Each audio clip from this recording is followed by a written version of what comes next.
2020, votre quart d'heure américain.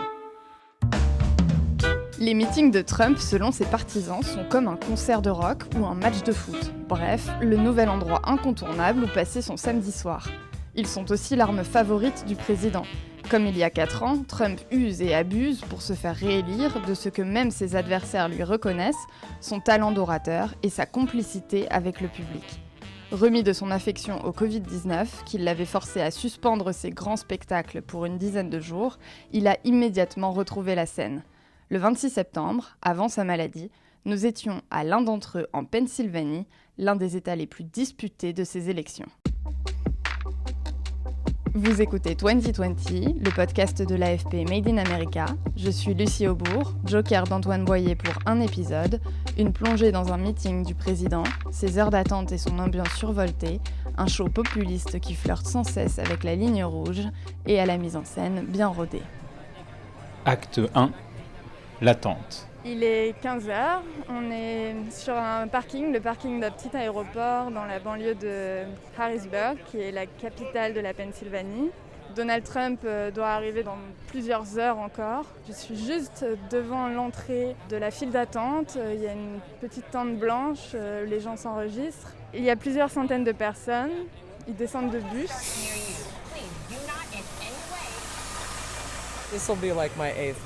C'est mon 8e meeting de Trump et il n'y a rien de mieux. La fête, ça se passe sur le parking avec tous les autres patriotes. C'est un peu comme un match de foot, sauf que c'est pour Trump. Franchement, c'est le meilleur moment que vous passerez de votre vie. Donc je continuerai à venir tant qu'il y en aura. Il est troublant, mais dans le bon sens du terme. Il vous fait réfléchir en dehors des sentiers battus, il vous montre d'autres alternatives. En 40 ans, rien n'a changé en politique dans ce pays. C'est pour ça qu'il a été élu. On en a eu marre de la politique à l'ancienne. Là,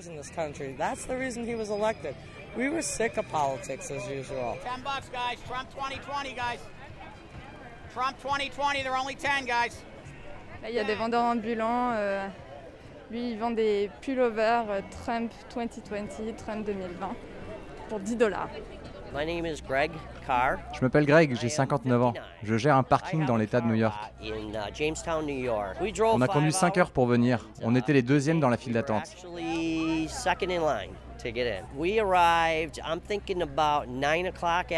On est arrivé à 21h hier soir. On avait une chambre dans l'hôtel juste là. On a posé nos chaises pliantes et on a fait des allers-retours toute la nuit. J'ai pas dormi bien sûr, j'étais dehors tout le temps. Ma copine s'est reposée par intermittence, mais il y avait trop d'excitation pour dormir. Vers 3h du matin, il y avait peut-être quelques centaines de personnes avec leurs chaises. Il pleuvait légèrement, mais ça ne dérangeait personne. Some individuals may still seek to disrupt our patriotic event, and President Trump needs your help. So I was United States Army infantry sergeant. J'étais sergent dans l'armée américaine et j'ai servi en Irak et en Bosnie. To me, it's like a rock concert, you know. Pour moi, c'est comme un concert de rock, un concert patriotique pour notre pays. L'enthousiasme qu'il transmet, c'est tellement stimulant pour les Américains. On a passé tellement d'années à s'excuser et à ne pas faire passer l'Amérique d'abord. Il y a tellement d'énergie avec Donald Trump, on ne reverra sûrement jamais ça.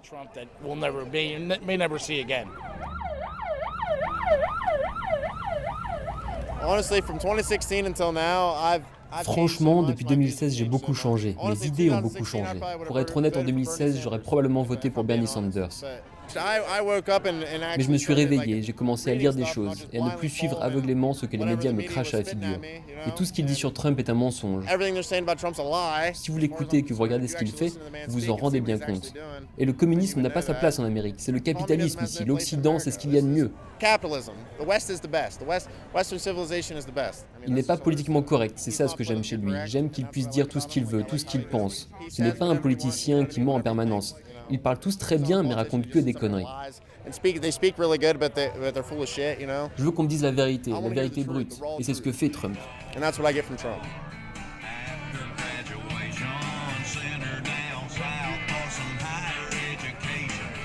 Là, il est 15h30, donc les personnes qui attendaient commencent à rentrer. On On a simplement ouvert les grilles et les personnes vont vers les zones où ils se font prendre leur température pour rentrer dans l'enceinte de là où aura lieu le meeting. Je prends les températures. Tout le monde doit avoir sa température vérifiée pour le Covid. Je n'ai refusé l'entrée à personne pour l'instant. Personne n'est au-dessus de 37,5.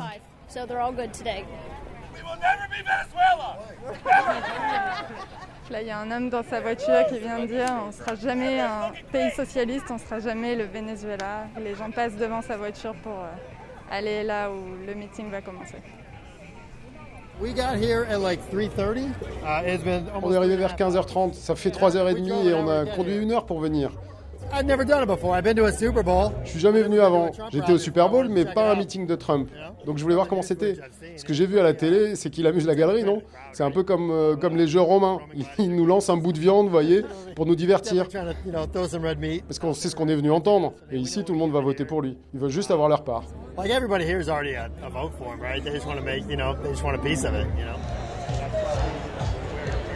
est 18h. Donc le président Trump devrait arriver dans 1h30, normalement commencer son discours dans 1h30. Il y a des milliers de personnes maintenant dans l'enceinte du meeting, l'enceinte à l'air libre à cause de Covid. L'ambiance est très festive, il y a de la musique et une queue interminable pour aller aux toilettes.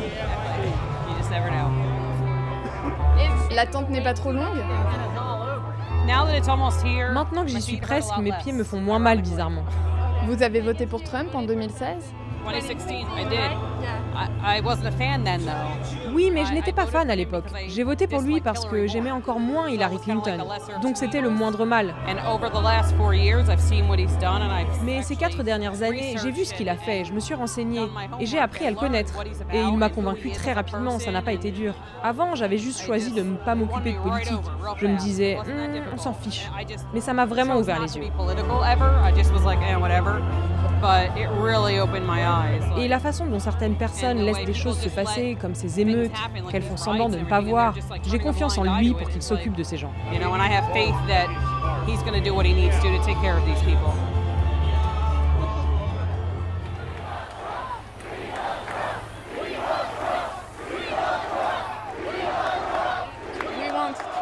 We want Trump, donc nous voulons Trump.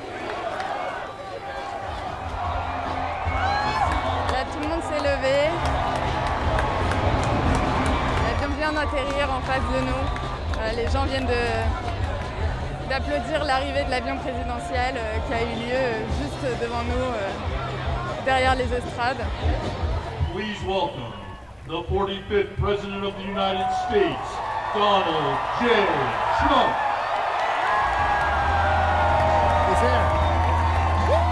Là, Donald Trump est en train de sortir de l'avion. Il est en train de descendre les marches d'Air Force One.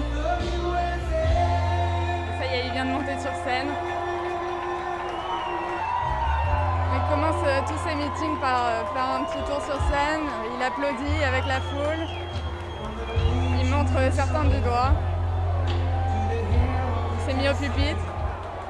Hello Pennsylvania, thank you very much for being here in the rain. Acte 2, le discours. Derrière Donald Trump, il fait nuit noire et les 3 estrades bondées ressortent sous la lumière des projecteurs.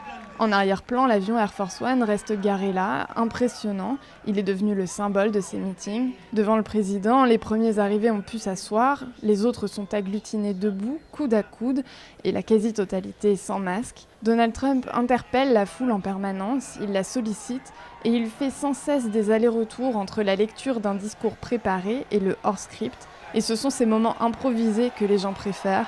Ils sont remplis d'humour, mais aussi des exagérations et des contre-vérités qui sont devenues sa marque de fabrique. Si l'extrême gauche arrive au pouvoir, ils nommeront davantage de juges radicaux à la Cour suprême. Des juges qui mettront un terme au 2e amendement sur les armes.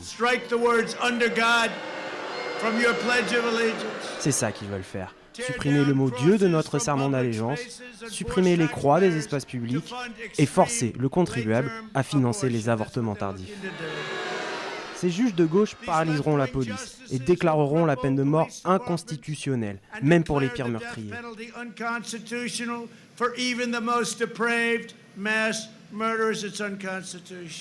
Nous allons sauver notre deuxième amendement et ensemble, nous allons sauver notre pays. We will save our country, and that's what we're doing. Là, il y a un manifestant qui vient de se faire sortir, un anti-Trump qui a fait la queue pour rentrer et attendre jusqu'à ce que le président parle et donner de la voix. Il a immédiatement été hué par tous les partisans de Donald Trump et a été mis dehors.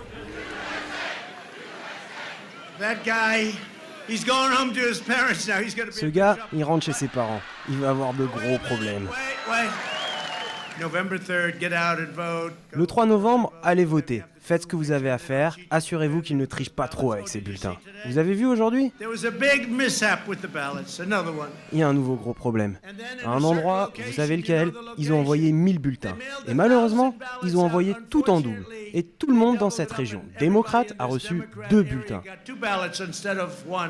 Et il y a 2 jours, ils ont trouvé 8 bulletins dans une poubelle. Et ils avaient tous voté pour Trump.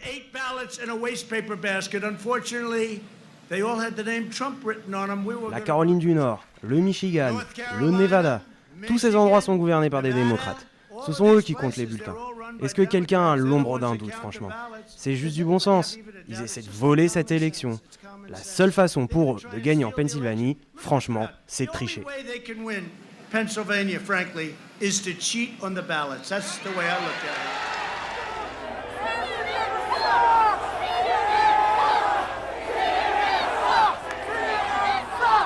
Là, toute la foule s'est retournée vers l'estrade où sont placés les journalistes et a crié CNN sucks, donc CNN ça craint, on pourrait traduire.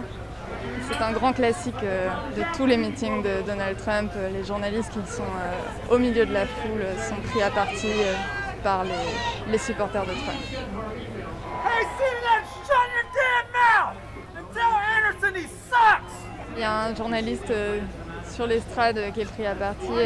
Un des supporters est persuadé qu'il s'agit de CNN et depuis tout à l'heure l'interpelle.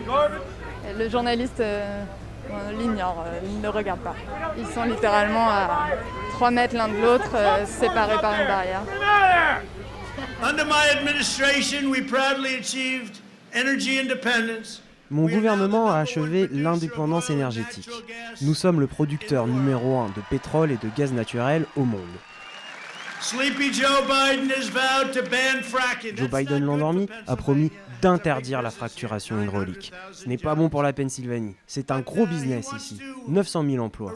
Mais il veut l'éradiquer, comme tout ce qui rapporte de l'argent à votre État. C'est une honte. Et maintenant, il essaie d'expliquer. Ah, en fait, ce n'était pas vraiment ce que je voulais dire. C'est ce qu'on appelle un politique vraiment malhonnête et idiot. Dumb politician. A dumb guy, a dumb guy. Always known as a dumb guy. On a toujours su qu'il était idiot. Thank you very much. And I love you too. And to fight the China Pour lutter contre le virus chinois, nous avons lancé la mobilisation nationale la plus importante depuis la Seconde Guerre mondiale. Nous allons développer et distribuer un vaccin en un temps record. Nous allons l'avoir très très vite. Ils sont énervés à cause du vaccin. Ça arrive trop tôt pour eux. Ils n'en veulent pas tout de suite. Ils veulent juste laisser passer l'élection. J'ai entendu un État dire « Nous allons rouvrir nos écoles le 6 novembre ». Là, Donald Trump est en train de dire que les démocrates vont rouvrir les écoles juste après l'élection et qu'ils ne le font pas jusqu'à présent pour lui nuire.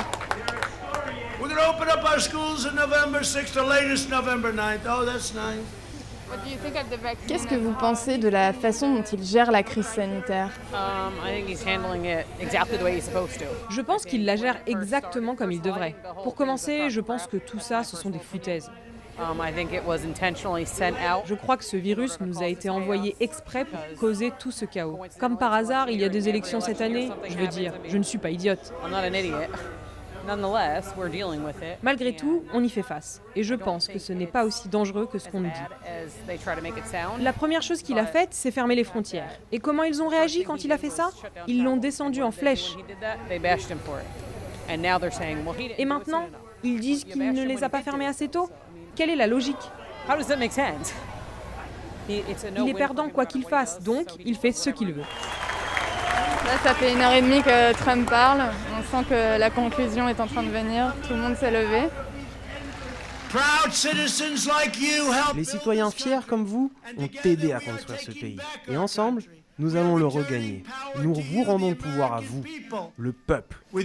Avec votre aide, votre dévouement, nous allons continuer à travailler, à nous battre et à gagner, gagner, gagner. Winning, winning, winning. Il y a certaines phrases que les gens connaissent par cœur. Donald Trump commence sa phrase et les gens connaissent tellement bien son texte et ses discours. Ils disent ces mots en même temps que lui. Ensemble, avec les incroyables habitants de Pennsylvanie, nous allons rendre à l'Amérique sa richesse, sa force, sa fierté, sa sécurité. Et nous allons rendre à l'Amérique sa grandeur.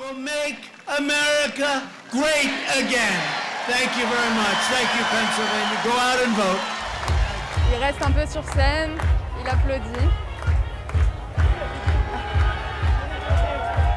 Il esquisse un pas de danse.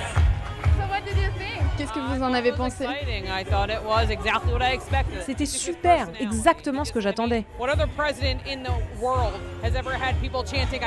C'est sa personnalité. À quel autre président dans le monde les gens chantent-ils « On vous aime ». Il est monsieur tout le monde et on peut s'identifier à lui. Et c'est pour ça que les gens l'aiment vraiment. C'est comme de parler à mon voisin ou à mon mari, vous voyez? C'est juste une personne comme nous. Il n'a pas à utiliser le jargon des politiques. Il n'en a pas besoin parce qu'il accomplit vraiment des choses. Voilà, il est en train de descendre de scène. Donc là, les gens viennent tous de traverser un hall pour sortir. On va demander à certains comment ils ont trouvé ça. C'est la première fois que je le vois en personne et c'est juste la meilleure sensation sur Terre. On est arrivé à 11h ce matin et on est resté debout tout le temps. Je suis exténuée, mais j'ai hâte d'être chez moi et de me reposer les pieds. Mais il a fait en sorte que ça vaille le coup. Les gens sont toujours en train de partir et Trump vient de tweeter « Thank you Pennsylvania ». Merci la Pennsylvanie. Et on a vu son avion redécoller à l'instant.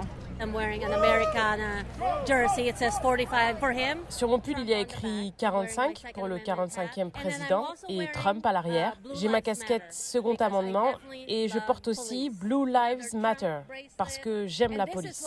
Un autre bracelet Trump.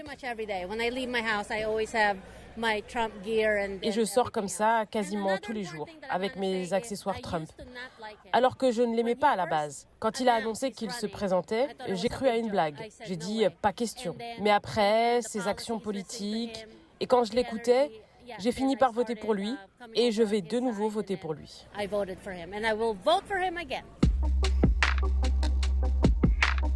C'est la fin de cet épisode, préparé, enregistré et conçu avec Antoine Boyer. Vous le retrouverez dès la semaine prochaine pour la dernière ligne droite de la campagne présidentielle, américainement vôtre.